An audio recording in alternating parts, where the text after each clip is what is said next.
Welcome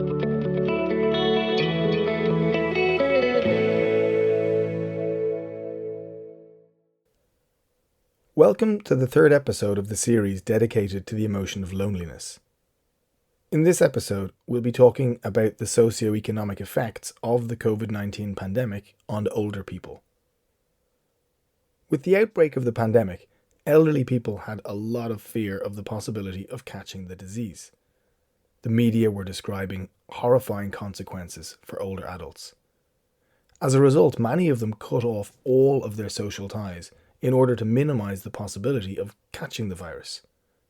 Many were even unwilling to accept medical workers at their houses, even though they were wearing masks and other protective equipment. Unfortunately, this also had its risks and drawbacks. The elderly felt themselves extremely lonely. Loneliness experienced by the elderly has always been a problem discussed at governmental level in many countries. Despite not being in the workplace and having various weak points with their health, some people still kept themselves active, doing a part-time job or volunteering. And all of a sudden, that wasn't possible anymore. Meredith Levine, Senior Director of the Jewish Association Serving the Aging, commented that the situation meant that you had fully independent people with thriving social lives who found themselves fearful of going outside. This is definitely not how they imagined their years of retirement, as they were still engaged in serving society, and in a few months they lost motivation for everything. So, coronavirus containment measures increased loneliness of elderly people.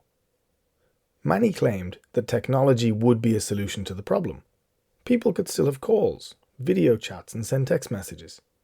But the research found that for the elderly, virtual communication can in no way replace the in-person contact.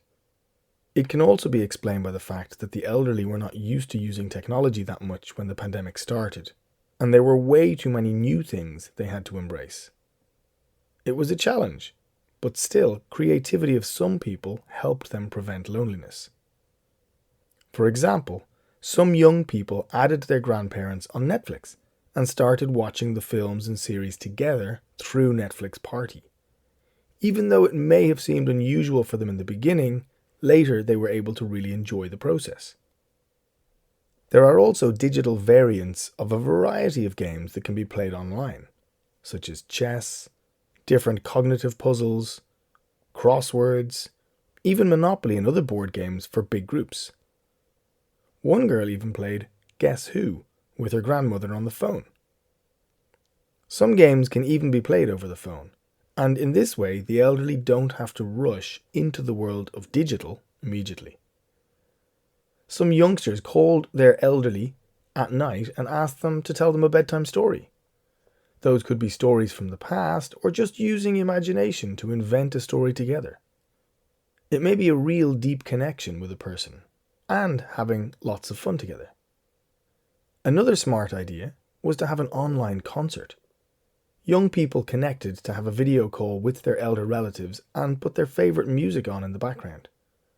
You could even put it on simultaneously if the older person had access to the same sources of music.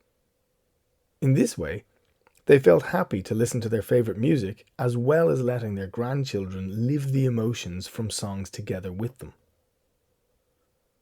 For people who didn't have any family left, there were organised special phone and video calls by volunteers for the same routines. Wrapping up, we want to finish our podcast with an idea of caring and attention being the most important stimulus. When an elder person knows and feels that they are still needed in this world, they'll never feel lonely or lose the drive for life. It's essential to make them absorb changes, such as learning more about technology. Also, it's important to transmit to them the idea that the pandemic is temporary, the feeling that the problem is temporary and makes it easier to overcome. Thank you for listening.